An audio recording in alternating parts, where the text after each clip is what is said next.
Hello and welcome back to Johar IQ। I hope आप लोग बहुत अच्छे होंगे और अच्छे से पढ़ रहे होंगे। और आज हम आपके लिए एक नया क्लास लेकर आ रहे हैं जो कि है फोनेटिक्स का part 5। Already part 1 to 4 upload हो चुका है और उसका प्लेलिस्ट भी अवेलेबल है, आप जाके उसे ज़रूर चेक करें इस क्लास को करने के पहले। तो इस क्लास में हम आज चैप्टर 7 को डील करने वाले हैं, that is your classification and description of vowels. Classification and description of consonants जो था वो पिछला चैप्टर था जो कि हम लोगों ने ऑलरेडी पार्ट 4 में कर लिया है। ठीक है, तो चलिए इस क्लास को स्टार्ट करते हैं। तो सबसे पहला, व्हाट आर वॉवल्स। देखिए, हमने ऑलरेडी पहले भी डिस्कस कर रखा है कि वॉवल्स कोई भी साउंड को होने के लिए कौन से क्राइटेरिया को पार करना पड़ता है, तब हम उसको जाकर वॉवल्स कह सकते हैं। तो आप यहाँ पे देख सकते हैं, यहाँ पे उसी के लिए 3 क्राइटेरिया मेंशन्ड है जिसके कारण हम कह सकते हैं कोई भी साउंड को वॉवल। अगर ये सारे इन 3 क्राइटेरिया पे खड़ा उतरता है तो पहला क्राइटेरिया क्या कहता है, the sound must, I am sorry यहाँ पे साउंड नहीं होगा, इसको थोड़ा सा काट लीजिए, यहाँ पे एयर होगा। ठीक है, तो अब देखो, the air must escape freely from the mouth. ठीक है, जो एयर है हमने बात किया था कि कोई फ्रिक्शन नहीं होना चाहिए, कहीं पे भी कोई भी तरीका का रुकावट नहीं होना चाहिए जब भी हम कोई भी वॉवल साउंड को प्रोड्यूस कर रहे होते हैं, प्रोनाउंस कर रहे होते हैं। तो ठीक है, तो जो एयर का मूवमेंट रहेगा वो टोटली फ्री रहेगा, थोड़ा सा भी फ्रिक्शन कहीं पर भी नहीं होना चाहिए, ऐसा कह रहा है हमारा पहला पॉइंट। फिर दूसरा पॉइंट कहता है the air must keep continuously. पहला तो एकदम फ्रीली निकलना चाहिए, कहीं पे भी फ्रिक्शन नहीं होना चाहिए। दूसरी बात, एकदम कॉन्टिन्यूस होना चाहिए, जैसे आप ओ बोलते हो, ठीक है, जैसे कोई भी ले लो, ए ही ले लो, चलो अब इसको प्रोनाउंस करो करके आप करते जाओगे तो आप एक चीज यहाँ देखोगे कि हवा तो पहली बात फ्रीली निकल रहा है यहाँ से, दूसरी बात ये एकदम कॉन्टिन्यूस है, राइट। तीसरा पॉइंट देखो क्या कहता है, the air must come out through the mouth. Air कहाँ से आना चाहिए बाहर, माउथ से, नाक से नहीं आना चाहिए, नेजल पैसेज से नहीं जाना चाहिए हवा, बल्कि माउथ से निकलना चाहिए। नेजल पैसेज में आपको याद होगा कि हम कॉन्सोनेंट में पढ़ रहे थे, ठीक है, जब भी कोई कोई वर्ड था जैसे कि एन बोलते थे, जैसे कि एम बोलते थे, राइट, तो उसमें आप देखते होगे कि नाक से भी हवा बाहर की तरफ जा रही होती थी। एग्जैक्टली सर, तो वही यहाँ पे आप देखिएगा कि जो हवा है वो टोटली स्केप करेगा कहाँ से, तो माउथ के थ्रू होके ही स्केप करेगा, यहाँ पे नेजल कैविटी का कोई यूज नहीं है। ठीक है, तो देखिए ये 3 क्राइटेरिया हो गए वोवेल को डिनोट करने के लिए। अगर कोई भी साउंड ये तीनों क्राइटेरिया पे खड़ा उतरता है तो हम लोग इसको वोवेल बोलते हैं। ठीक है, एग्जाम्पल के लिए आपने ए बोल लिया, ठीक है, और आप और भी ट्राई कर सकते हो, जैसे कि रॉट में जो ये ओ का साउंड है।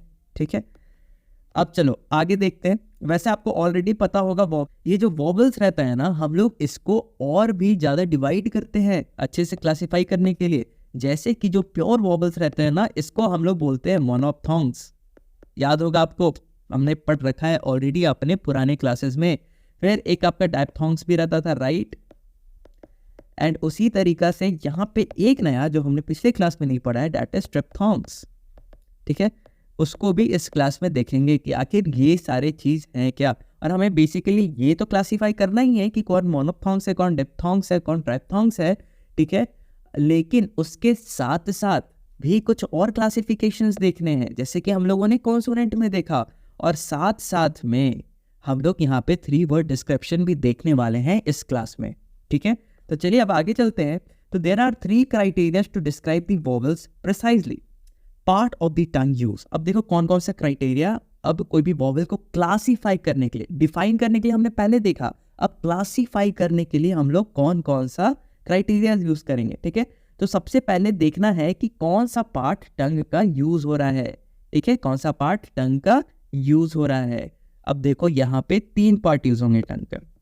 ऑलरेडी हम लोग क्या क्या देख के आए हैं टंग का पार्ट्स।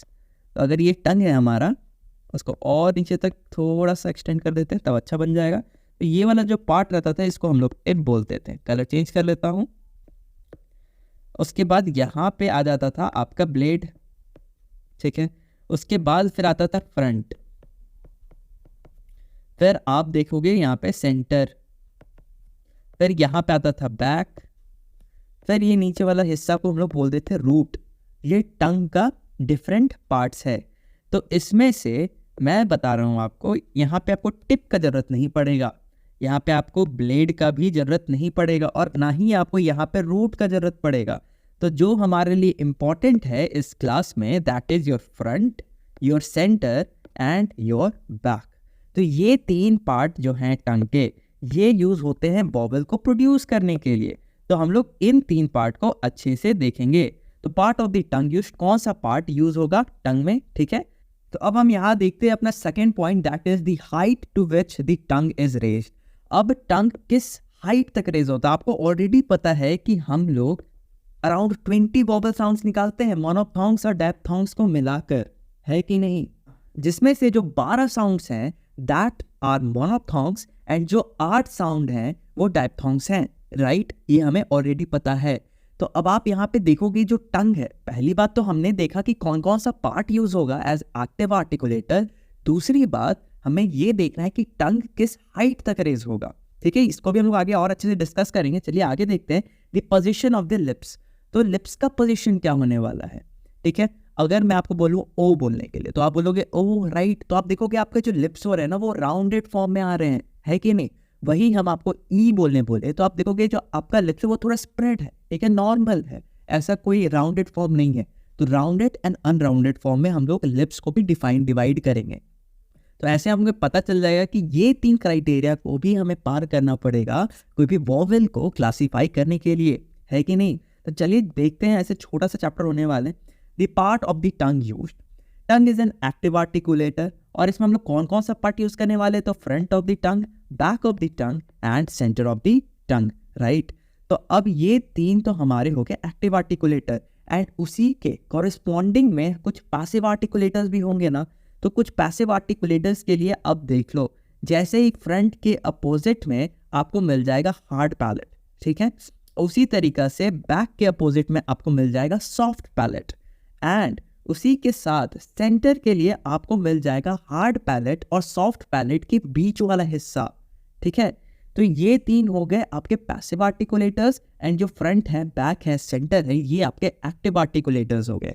याद रखना एक्टिव एंड पैसिव आर्टिकुलेटर्स दोनों इंपॉर्टेंट होते हैं, और हमने ये चीज पिछले क्लास में कर रखा है।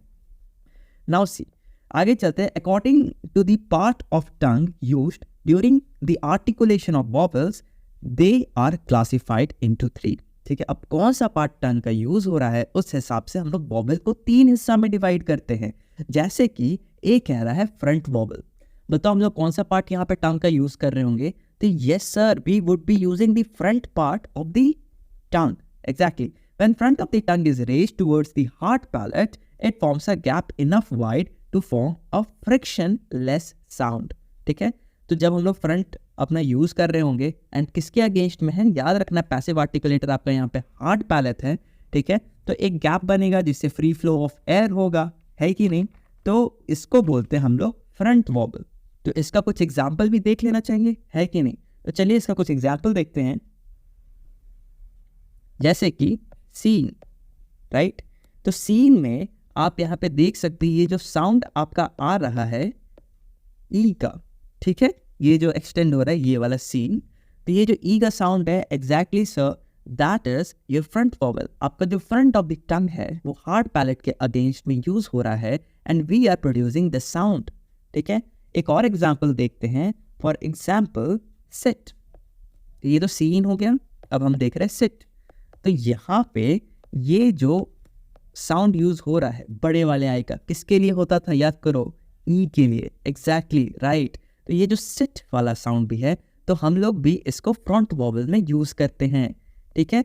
अब आगे देखो, उसके बाद आता है बैक वॉवल। कौन सा पार्ट टंग का यूज हो रहा होगा, exactly right, it is your back of the टंग, ठीक है। किसके अगेंस्ट में यूज हो रहा होगा, तो सॉफ्ट पैलेट के अगेंस्ट में हो रहा होगा, क्योंकि पीछे साइड तो सॉफ्ट पैलेट होता है ना, एग्जैक्टली राइट। अब देखो, back of the tongue is raised towards the soft palate, ठीक है, और कुछ नहीं। अब इसका कुछ एग्जाम्पल देख लेते हैं, और एग्जाम्पल अगर हम यहाँ पे देखें, it is full pen change. अब देखो ये जो यू वाला जो साउंड आ रहा है ना, यू वाला साउंड नहीं, I am extremely sorry, it is this sound, घोड़े की नाल वाला, एग्जैक्टली। तो तो ये क्या है कि ये ओ साउंड दे रहा है हमें, ठीक है, हल्का सा, ज़्यादा एक्सटेंडेड नहीं है। एक्सटेंडेड वाला कौन सा हो जाता है, ये। नाउ सी, तो अब हम इसे कह रहे हैं फुल, राइट। तो ये जो साउंड है ऊ का, ठीक है, छोटी ऊ का, तो आप यहाँ पे देख सकते हैं, यहाँ पे ये बैक वॉवल्स के अंदर आ रहा है, बिकॉज यहाँ पे आपका back of the tongue involve है, साथ में सॉफ्ट पैलेट, ठीक है। एक बड़ी वाली ऊ का भी ले लेते हैं एग्जाम्पल, जैसे कि फूल, ठीक है। तो फूल में आप देखिएगा कि यहाँ पे ये वाला साउंड प्रोड्यूस हो रहा है, ऊ एक्सटेंड हो रही है, राइट। तो फूल बोला, ऊपर में फुल था, नीचे में ऊ। तो यहाँ पे भी आप देखिएगा तो क्या हो रहा है, back of the tongue use हो रहा है, ठीक है। अब आगे चलते हैं, सेंट्रल वोवल्स देखते हैं। तो यहाँ पे भी सिंपल है, कौन सा पार्ट यूज हो रहा होगा टंग का, तो सेंटर पार्ट यूज हो रहा होगा। तो centre of the tongue is raised towards that part of the mouth which is in between hard palate and soft palate। hard palate और soft palate के बीच वाला हिस्सा, ठीक है, जहाँ पे दोनों का कंजंक्शन है, कनेक्ट हो रहा है, एग्जैक्टली वहाँ वाला जो हिस्सा है ना, तो वो वाला पार्ट यहाँ पे यूज होगा एज पैसिव आर्टिकुलेटर, ठीक है। तो अब देखो यहाँ पे ये सेंट्रल वोवल हो गया। कुछ एग्जाम्पल देख लेते हैं सो दैट ये बहुत अच्छे से क्लियर हो जाए। जैसे कि अगर हम कट बोले, कट नॉर्मल वर्ड, तो इसमें जो ये बीच में ये ए वाला साउंड आ रहा है, छोटा सा ए वाला साउंड आ रहा है, कट, राइट। तो ये जो है that is your central vowel. एक और एग्जांपल ले लिया जाए, ठीक है। तो यहाँ पे गर्ल लेते हैं, ठीक है। तो गर्ल में जो अ का साउंड आ रहा है, हल्का सा, छोटा सा, ठीक है, गर्ल। तो ये वाला भी जो साउंड है ना, that is also your central vowel. अब आगे चलते हैं, द हाइट ऑफ द टंग। हमने क्या देखा कि पार्ट ऑफ द टंग, कौन कौन सा पार्ट टंग का यूज होता है। तो हमने अभी क्लासिफाई कर रखा है कि फ्रंट यूज होता है, फिर आपका सेंटर यूज होता है, फिर आपका बैक ऑफ द टंग भी यूज होता है। उसी हिसाब से अब टंग का जो हाइट है, देखो साउंड्स बहुत ज़्यादा प्रोड्यूस करना है। अगर आप ऐसे देखोगे तो आप बस 3 साउंड प्रोड्यूस कर सकते हो, लेकिन अराउंड 20 साउंड्स हमें प्रोड्यूस करना है। तो ये कैसे होगा, तो अब हम देखेंगे कि जो हमारा टंग का जो हाइट है, ठीक है, roof of the mouth and जो आपका लोअर जॉ है, दोनों के बीच में जो आपका टंग ऊपर नीचे होगा, उस हिसाब से आप और भी तरीके के साउंड निकाल सकते हो। तो वो चीज़ हम यहाँ देखने वाले, हाइट ऑफ द टंग। अब देखो, we can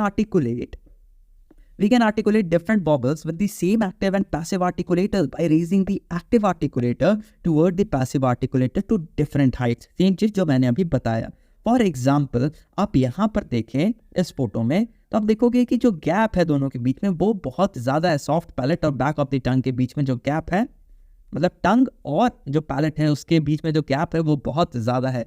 लेकिन आप यहाँ पे देखोगे कि यहाँ पे ये जो गैप है वो बहुत ही ज़्यादा कम है कि नहीं। इसी हिसाब से हम लोग इसको दो हिस्सा में, दो मेजर हिस्सा में बांटते हैं, और भी ज़्यादा हिस्सा में बांटेंगे, लेकिन 2 मेजर हिस्सा में बांटते हैं, ठीक है, जिसको बोलते हैं ओपन वॉवल्स, ठीक है। जब टंग और जो रूफ ऑफ द माउथ है, दोनों के बीच में जो डिफरेंस है वो बहुत ज़्यादा हो, तो उसको बोलते हैं क्या, ओपन वॉवल, ठीक है। इसमें एकदम फ्री फ्लो ऑफ एयर होगा, ठीक है। लेकिन जब हम यहाँ पे बात करें दूसरे वाले फोटो में, तो आप इसको बोलते हैं क्लोज वॉबल्स।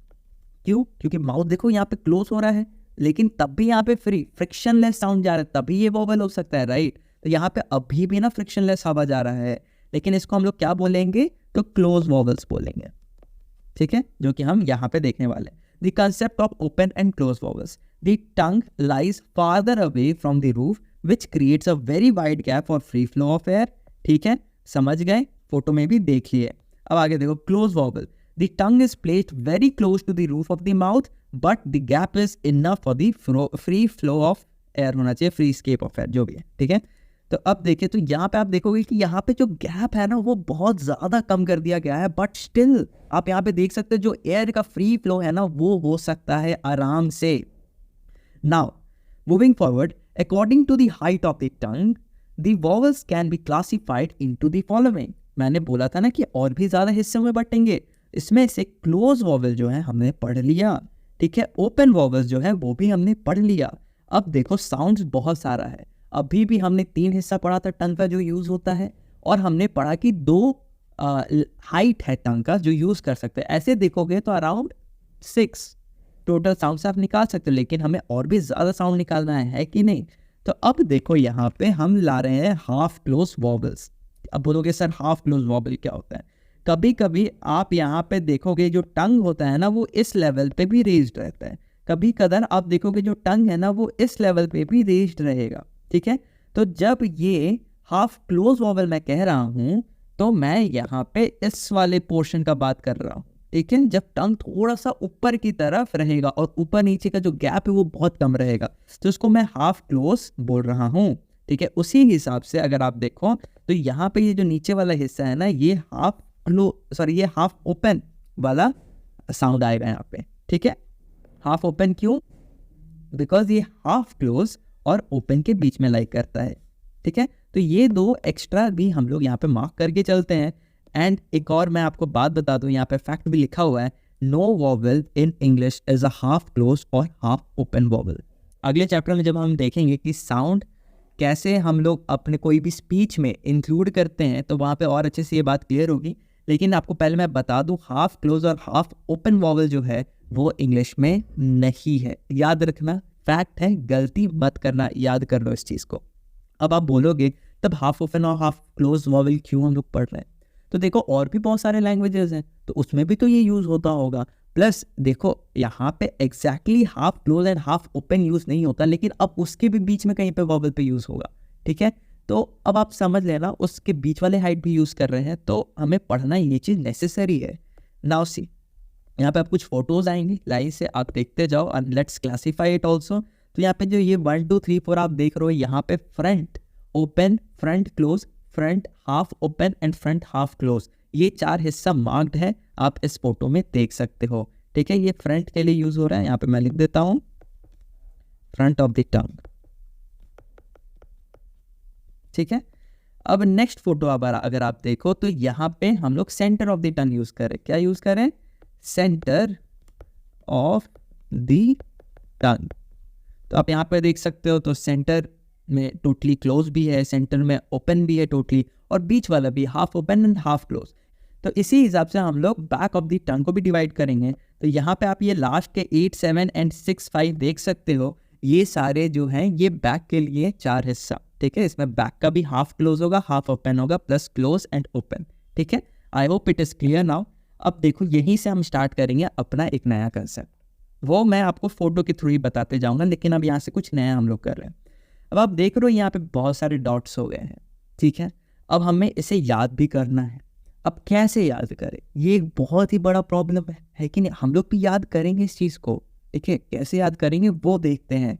तो अब देखो मैं कुछ नहीं कर रहा, यहाँ पे बस इसको यहाँ पे ऐसे कनेक्ट कर दिया, ठीक है। ये 4 और थोड़ा इधर होता, हालांकि ये कुछ इस तरीके से कनेक्ट हो गया, और ये कुछ ऐसे कनेक्ट कर दिया मैंने। जितने भी आउटर लाइन थे मैंने सबको कनेक्ट कर दिया, ठीक है। तो आप देखोगे कुछ इस तरीका का डायग्राम बन रहा है कि नहीं?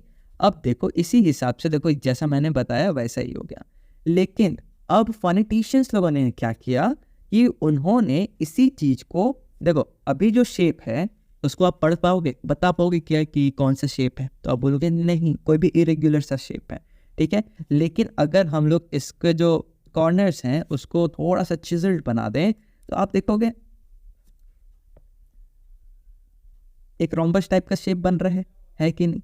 तो अब देखो ऐसा एक शेप बना दिया, और इसी के कारण हम लोग इस चीज को बहुत आसानी से याद कर पाएंगे, और इसी के साथ जन्म होता है हमारा वोवेल डायग्राम का। तो ये आपके सामने जो है that is your vowel diagram, right. तो अब यहाँ पे देखो जैसा हमने अभी पढ़ रखा है कि क्लोज, यहाँ पे देखो मार्क कर देता हूँ, ये देखो ये वाला एरिया आपका क्लोज का है, ये आपका ओपन का है, बीच में हाफ क्लोज है हाफ ओपन है। उसी तरीके से सेंट्रल के लिए भी होगा, तो सेंट्रल का क्लोज, सेंट्रल का ओपन, सेंट्रल का हाफ क्लोज, सेंट्रल का हाफ ओपन। उसी तरीके से बैक के लिए भी है सेम चीज, राइट। तो ये है आपका बेसिकली डायग्राम। इस डायग्राम को क्यों बनाया गया?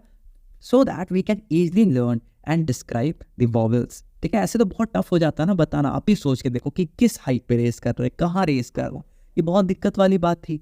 लेकिन बिकॉज अब हम लोगों ने ये जो वोवेल डायग्राम बना लिया प्लस इसका एक रेगुलर शेप भी दे दिया है जो कि अभी ट्रेपेजियम का है, तो आप समझ सकते हो कि yes it is for our better understanding.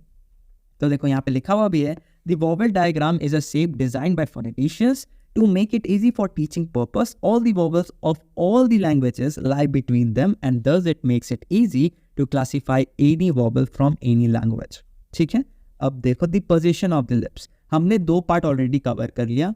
पहली बात कि part of the tongue used, दूसरी बात कि height of the tongue, right. अब तीसरा हमें क्या देखना है, तो पोजीशन ऑफ द लिप्स। हमने ऑलरेडी देख रखा था कि हम पोजीशन अपने लिप्स का दो तरीका से रख सकते हैं, एक तो नॉर्मल सस्पेंडेड वे में रहेगा, और दूसरा जब हम राउंड करते हैं अपने लिप्स को, दैट इज ओ का साउंड निकाल के देखोगे तो you will find, for example let's see here, तो यहाँ पे आप देख रहे हो क्या लिखा हुआ है, तो सीट, राइट। तो सी में जो ई का साउंड आ रहा है सीट में, राइट, तो आप उसको जब बोल के देखो तो आपका जो लिप्स रहता है वो टोटली नॉर्मल रहता है, ठीक है, टोटली स्प्रेड रहता है, कोई दिक्कत नहीं रहता।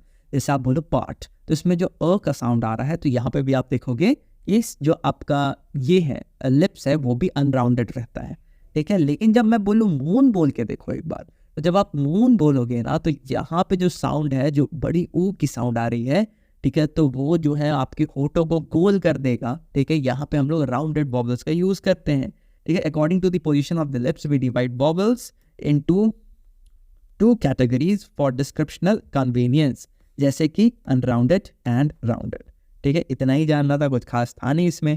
अब चलिए देखते हैं, देखो थ्री टर्म डिस्क्रिप्शन जो था वो हमने कॉन्सोनेंट्स का कर रखा है, ठीक है।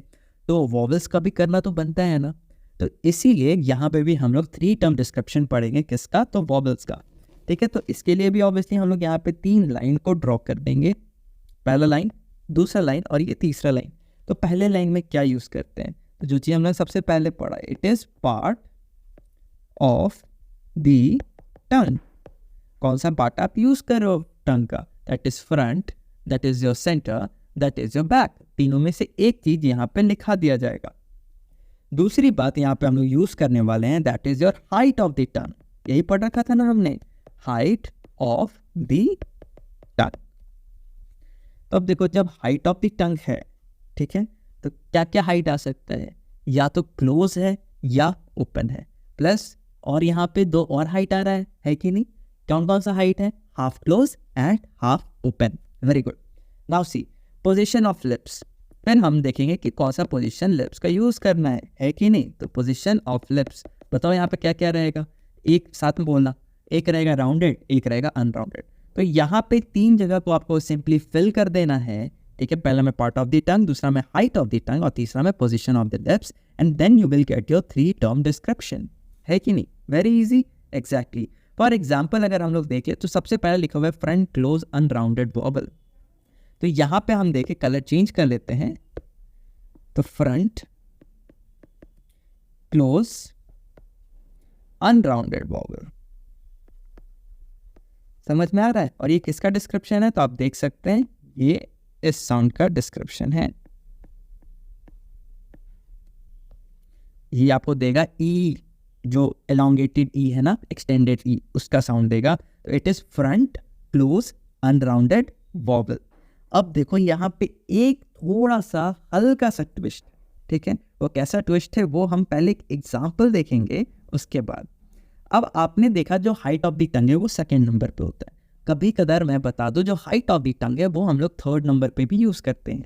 जैसे कि आप इस एग्जांपल में देखो, सिट का जो एग्जांपल है, centralised front unrounded vowel between close and half close.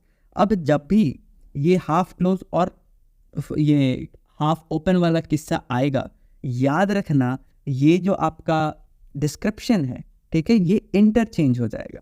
ये वाला चीज़ इधर आ जाएगा और ये वाला चीज़ इधर आ जाएगा, और कुछ नहीं। जब भी half close and half open वाला हिस्सा आएगा, वैसे आपको पता है इंग्लिश जब भी हम लोग बोलते हैं हाफ क्लोज हाफ ओपन नहीं आएगा, दोनों के बीच में आएगा जब भी आएगा। तो जब भी ऐसा टाइम आए तो समझ जाना, आपको चुपचाप से, जब यहाँ पे क्लोज और ओपन नहीं आए, इसके अलावा कुछ और आए, तो इसको बस आपको शिफ्ट कर देना है राइट साइड में, और ये जो आपका पोजीशन ऑफ लिप्स है इसको आपको वापस बीच में लेकर आ जाना है, और कुछ नहीं।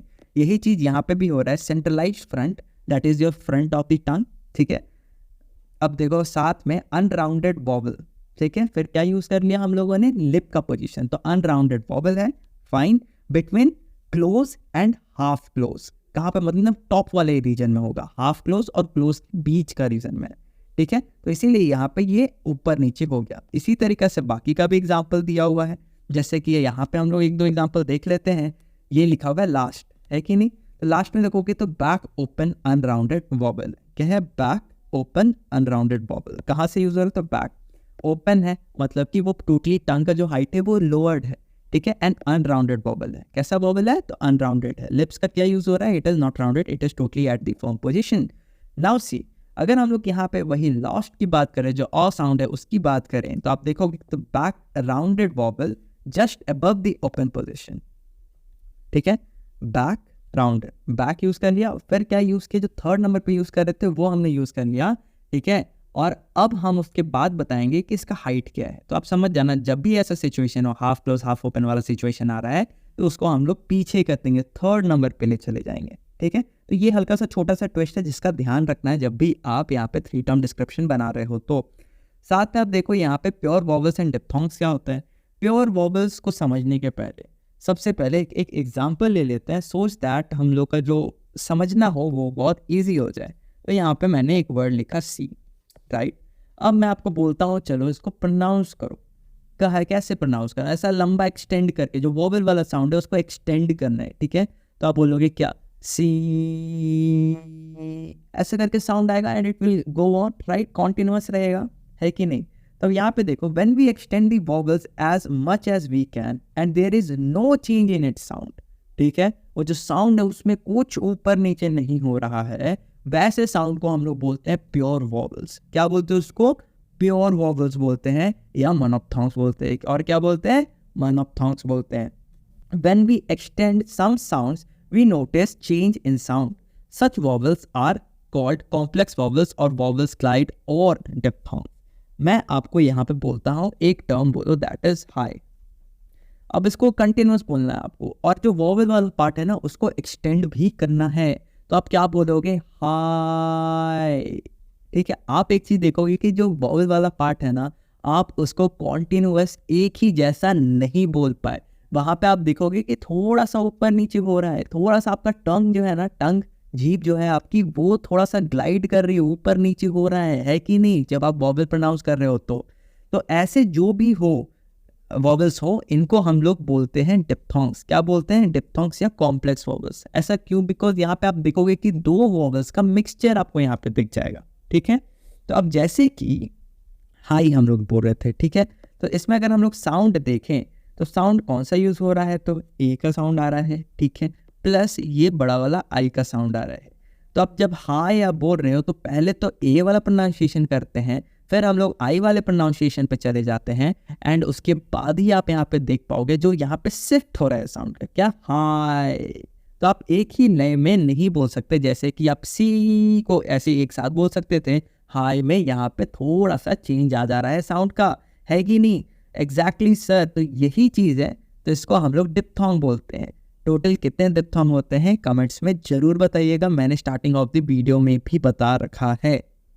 नाउ सी, हमने यहाँ पे एक बात पढ़ रखा था, दैट इज योर ग्लाइड, है कि नहीं? वॉवल ग्लाइड भी बोलते हैं इसको। तो ये वॉवल ग्लाइड आखिर क्या होता है? कुछ नहीं होता भाई, हमारा जो टंग है ना, जब दूसरा वॉवल को प्रोनाउंस करने जाता है तो वो अपना पोजीशन चेंज करता है, उसी को वॉवल ग्लाइड बोलते हैं। जैसे अभी हमने हाई प्रोनाउंस कर रखा था, तो जब हम हाई का इनिशियल स्टार्ट कर रहे थे तो हमारा टंग कुछ इस पोजीशन पे था, लेकिन जैसे हम लोग ये बड़ा आई वाला जो साउंड है, दैट इज ऑफ योर ई, ठीक है, हाई। तो ये जो चीज़ है, जब हम सेकेंड वॉवल पे जा रहे हैं तो हमारा जो टंग का पोजीशन है ये ऊपर की तरफ जा रहा है, और आप देखो ये कहाँ पहुंच गया, ये आपका है क्लोज, और यहाँ पे ये है आपका हाफ क्लोज, हाफ क्लोज। तो आप देखोगे कि जो आपका टंग का पोजीशन है वो हाफ क्लोज से थोड़ा सा ऊपर चल जाता है और क्लोज के थोड़ा सा नीचे आ जाता है, and there you pronounce your high sound, ठीक है। तो ये था आपका छोटा सा डिप्थोंग्स। देखिए, अब प्लस यहाँ पे कुछ और डिप्थोंग्स भी लिखे हुए हैं, और आप देख रहे हो इसका 3 टर्म डिस्क्रिप्शन हम लोग कैसे करते हैं। यहाँ पे आप देखोगे 3 टर्म डिस्क्रिप्शन बहुत बड़ा करके लिखा गया है, आराम से देखो। तो क्या है, जैसे कि फेस अगर हम पढ़ रहे हैं तो लिखा हुआ है, a glide from a front unrounded vowel between half open and half close to a front unrounded vowel between close and half close. कुछ नहीं किया है यहाँ पे, ये जो पहला है और दूसरा है दोनों का डिस्क्रिप्शन लिखा हुआ है और दोनों को जोड़ दिया गया है साथ में। तो वही लिख रहा है, a glide from a front unrounded vowel, ठीक है। यहाँ पे फ्रंट अनराउंडेड वॉवल था, यहाँ से ग्लाइड करना स्टार्ट किया जनाब, और अपना जगह चेंज किया, इसलिए यहाँ पे ग्लाइड लिखा हुआ था। And now see, and half close to a front unrounded vowel between close and half close. Same चीज, ठीक है, कुछ नहीं किया, दोनों को जोड़ दिया. एक बार इसको अच्छे से पढ़ना, समझने की माइंडसेट से पढ़ना, आराम से हो जाएगा. ये वैसे और भी सारे एग्जाम्पल हैं, तो टोटल 8 हैं यहाँ पे आपके लिए डायफ्थोंग्स के एग्जाम्पल्स, आप चेक कर लीजिएगा. Now let's move to diphthongs. अब देखो 5 आउट ऑफ 8 डिप्थोंग्स, क्या 5 आउट ऑफ 8 डिप्थोंग्स यहाँ पे मैं मार्क कर देता हूँ. तो ये जो 5 डिप्थोंग्स हैं that occur in English can be followed by vowel both with in a word and word boundaries. The entire sequence of 3 vowel is called diphthongs. अब देखो यहाँ पे ये जो 5 वोवेल आपको दिख रहे हैं जो डिप्थोंग्स है, ठीक है, इसके साथ हम लोग एक तीसरा वोवेल भी ऐड कर सकते हैं, ठीक है. तो इन 5 के साथ ही ऐड हो सकता है और यही वोवेल ऐड हो सकता है, और ऐसे वोवेल्स को हम लोग क्या बोलते हैं, तो ट्रिप्थोंग्स बोलते हैं. जैसे कि एग्जाम्पल आपका यहाँ पर दे रखा है प्लेयर, क्या प्लेयर, ऐसे प्ले ही बोलते थे तो यहाँ तक एंड हो जाता था, लेकिन यहाँ पे अ साउंड ऐड कर दिया. This was the shortest sound, याद करो शॉर्टेस्ट साउंड है आपके इसमें इंग्लिश में, ठीक है. तो शॉर्टेस्ट साउंड है तो इसको क्या बोल देंगे हम लोग, प्लेयर, क्या प्लेयर. तो ई आई तो यूज़ हो रहा था, साथ में ये जो उल्टा ई वाला साउंड है वो भी यूज़ हो रहा है यहाँ पे, तो क्या हो गया आपका प्लेयर. उसी तरीक़ा से ए आई के साथ हम लोग भी ई को यूज़ कर सकते हैं, and that is a higher. इसी तरीक़ा से एम्प्लॉयर, सॉवर एंड स्लोअर, ठीक है. हर जगह आप देखो कि साथ में 3 वोवेल्स यूज़ हो रहे हैं, 3 वोवेल्स यूज़ हो रहे हैं एग्जैक्टली. तो ये था आपका ट्रिप्थोंग्स का कंसेप्ट, और इसी के साथ हमारा ये क्लास होता है ख़त्म. आई होप आपको वीडियो पसंद आया होगा, और ये जो वीडियो का PDF है ये आपको मिल जाएगा टेलीग्राम पे, जाइए और डाउनलोड कीजिए. एंड मिलते हैं आपसे इसके नेक्स्ट पार्ट में. Thank you.